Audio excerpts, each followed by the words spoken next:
Hey everybody, it's with thanks to English Electric Motor Co once again that I have a new bike to review. Obviously I've just done the Zero FXE, which is the 11 kilowatt, newer 13 sort of grand on-road supermoto version of the FXS that used to exist. This is the FX, this is the Enduro style, this is the A2 legal one. Yes, this has got full power. I've only done a few miles to get here and I kept it slow so I can see the difference on camera. But yeah, this is again going to be a lot of fun, and with this one being Enduro style, you can be sure I'm going to find the hardest green lanes I can around here. So yeah, the FX is the full powered version of the FXS that I had before. So that was a CBT legal 11 kilowatt bike. This is a A2 legal. The only obviously concern is that if this has got more power, is it going to get less range? And I guess the answer to that is invariably yes. I think they do like a 14.4 version of this bike, which has got like 2 batteries in it opposed to the 1. But that's working on some memories from the past. I'm not sure if that's still relevant. Probably is. Seems to be something that they get in America. I actually do have a purpose for this trip, which is I need to go to Portsmouth. One of Reno's fish tanks pump has gone up the creek, so it needs to get a replacement. So this is the perfect opportunity to try it as a commuter on the motorway. As a first ride, this actually is a great little route, because also if we end up in the city, we'll see about range. Because having used the FXE quite a bit and been to Portsmouth a few times with it, I think I'm going to know the difference like when I get home as to whether it's like, oh, that's a lot less, or whether it's not so different. Obviously, between having the FXE and the FX, I've been riding my own bikes. If you're new to the channel, hey, I normally ride a Yamaha XJ6 Diversion and a Suzuki DRZ 400 SM, which is actually a 440, but whatever.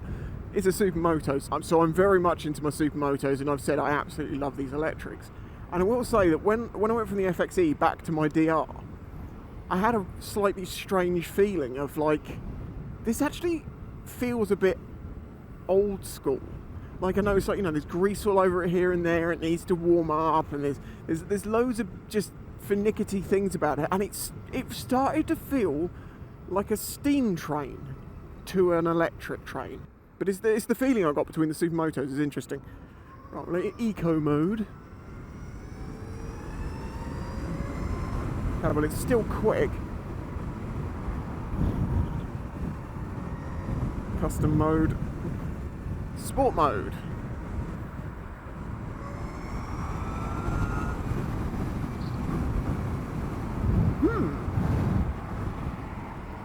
Of course, it's very difficult to tell if this, feels like it has a lot more power without doing a direct comparison. It's been quite a few days since I had the FXE working. Oh, okay. I think it is noticeable.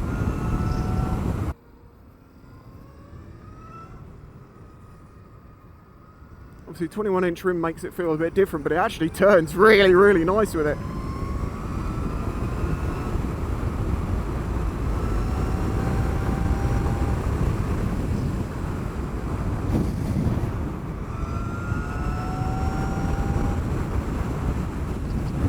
Of course, as with all the electric bikes when I review them, I just ride them like I'd ride a petrol, because that's the comparison that people want to make, not, how many miles can you eke out. I will get to that maybe, in a later video, and I've done it with previous bikes. The FXS I did that with. But I think people want to ride these for the benefits, for that grunt and power, so you're going to kind of want to know what sort of mileage you're going to get with that use of grunt and power. I'm also noticing this is a tall bike. It feels taller than the FXE. I might be wrong on that, but I'm noticing that I'm almost straight-legged on this, so it's a little bit lower than my DRZ, because with that I'm like straight up, and it's ridiculous how tall that bike is. But I'm tall, so it works out. Again, if you're new to the channel, I'm 6'4", so don't think this is a child's bike. Someone recently said that the FXE was a child's bike, and I'm like, it's nearly as big as a DRZ. It's not small. I just make big things look small.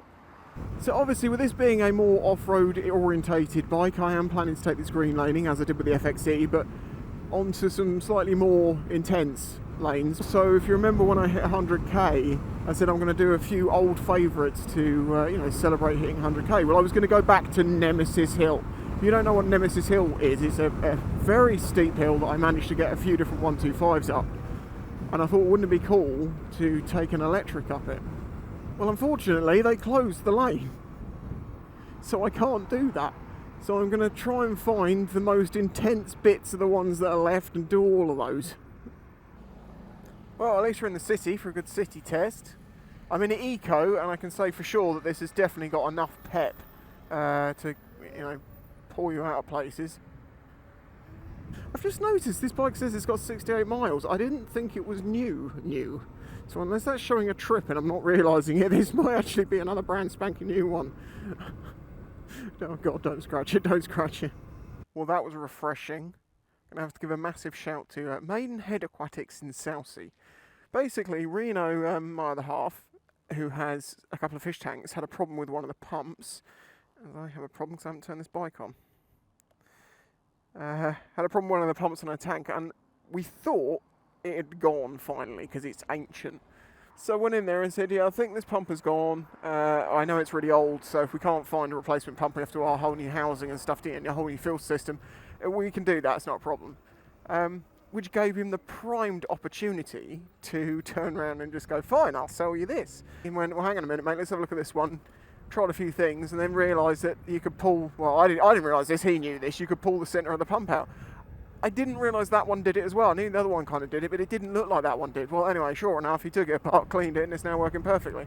He could have so easily sold us a new filter, and he didn't. That level of honesty and helpfulness is well, it's the reason they're probably going to be doing well for a long time, because people will keep going back to them, and then people like me who have experiences like that with them are going to say, hey, if you want some fish stuff, if you want some honest advice from some peoples, and they've got a huge range of things in there, them.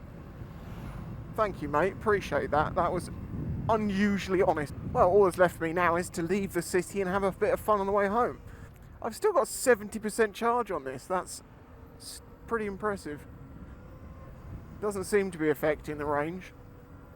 But then I probably haven't used much of that extra power available to me because I've been stuck. Could you just give me more than half an inch? It would be really nice. You know, if I start swinging a sledgehammer around your face, you're probably going to have an issue with it. But people in cars don't mind swinging them at bikers. So they just don't realise we're human beings. They don't see us as a human being. They don't see us as a squidgy thing that if you just get it wrong and you clip us, we're really hurt. Of course, by this point in the video, most people who just hate electrics and are commenting on that and then leaving are gone. I have to say, it is very tiring to have to deal with the same comments every single time you make a video on an electric bike. You know, oh, it's too expensive, it's too this, it's not that. People don't make the same comparisons with petrol bikes. You know, you don't see people saying, oh, I'm not going to watch Top Gear because I couldn't possibly afford one of the £300,000-400,000 cars that's on there. I'm referring to old Top Gear, obviously no one watches the new one. You know, it's something innately built into people to want to fight against electric bikes, and I don't understand it. I just don't. You know, you can argue that this is beneficial for the environment and that's not beneficial for the environment, and this is good and this is bad and blah blah. You can do that with any product that exists, but unlike every other product that I've ever reviewed, I don't have to normally deal with people going down to the supply chain structure. You know, people say about, oh, well, think about the lithium mines. Think about the lithium mines. Do you think about the lithium mines for your phone, watch, laptop, torch, sex toy, hair clippers, beard trimmer? Like, you know, I can go on and on and on. Put your foot to the floor because you need to go more. Oh, it's electric v's electric. See ya, sucker.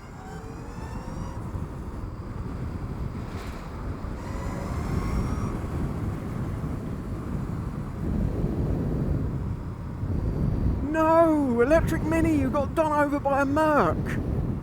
I know I'm going to start eating the battery now, but this is what I did on the FXE, so I need to do it on this too. You know, it's a hard life, but someone's got to do it. Thanks to my patrons. I love my life. Whee!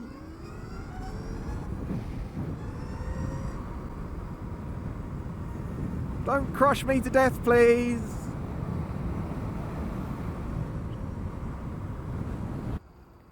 Oh no. Mr. Seagull. You are squished. It's Stephen Squidge goal, Stephen Squeeze goal, Stephen Flat goal, Stephen Stink goal. Yeah, bye.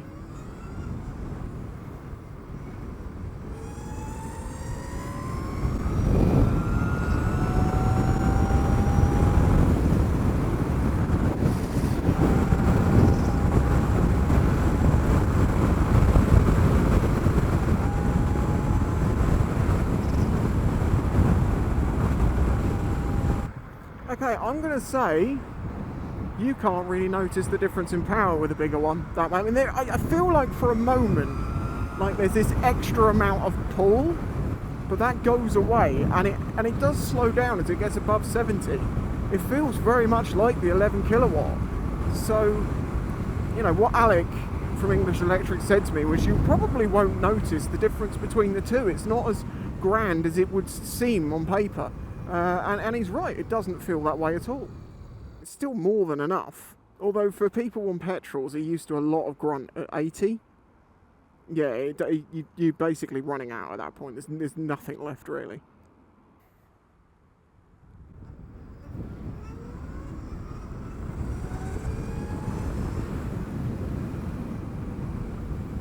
Okay, this does feel different to the FXE, obviously, because we're dealing with larger wheels and thinner tyres. But it's actually making it feel a little lighter and a little more agile, maybe, or maybe just a bit more comfortable in turns. I don't know. It'd be interesting to see over time. Also, I don't know why, but I'm getting super Tomb Raider vibes from this bike. Like I've seen this bike in a Tomb Raider game or something very similar to it. It's something about this like, you know, military tan almost. It's almost like a desert tan, but it's like a whitish desert tan. It just makes me think of Tomb Raider. Maybe I know there's some bikes in Tomb Raider. Is one of them this colour, and maybe it's just that? I'm now down to 54%. It did just eat 16-17% of my battery coming back on the motorway, but I was not hanging around. So I'm totally understanding to that. Okay, well I'm back on the island and I've got 50% charge still. That is perfectly in line with what I would have had with the FXE. So the extra power it's not as noticeable as I was expecting, as Alex said it would be, and it's actually not having that much of a dramatic effect on the performance of the battery, the range. So far I don't know if I prefer it to the FXE. Maybe I do. Maybe I really do like this light turning with this larger front wheel. It does make it feel a bit more like my DR. You know, it's a bit lighter up front. Although at the same time, I don't know. I'm just going to have to ride it more, get used to it more, and then I can start sort of giving my opinion on it. But the idea of trying to pick between this and the FXE is now quite complicated.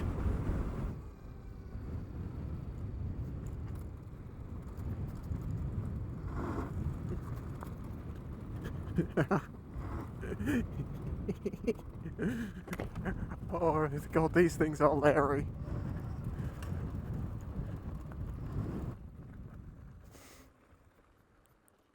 Question is, in sand, isn't electric more controllable because you're not having to balance the throttle and stuff? And it does seem, yeah. You know, when you're riding through sand or gravel, and I've done it a million times on different bikes, on this literal sand here, which is quite deep, you have to feather the throttle and the clutch, and you have to kind of like, you know, get used to where it wants to be as you slip the wheel. This, you just apply throttle as you need it. It's easy. It's easy. Yeah, this is what I want to do a bit more of, some off-roading, have a bit of explore, take some more serious lanes. I'm going to take that one that is quite steep and very, very grass-filled, most likely, that I took let's get this way. I took a 125cc scooter down once, a moped. I had to drag that thing through a lot of it. Well, there we go. If you enjoyed the video, please do hit that like button. As I say, I've got more content coming on this bike, and I'm going to do lots of different things with it, but I don't want to get into the whole, you know, the continued argument everyone has about electrics every time I get an electric. I just want to have fun on this thing. That's what I'm going to do. I'm just going to review it for what it is, which is a lot of fun. So I'm going to have a lot of fun on it. Anyway, until the next one. Bye-bye.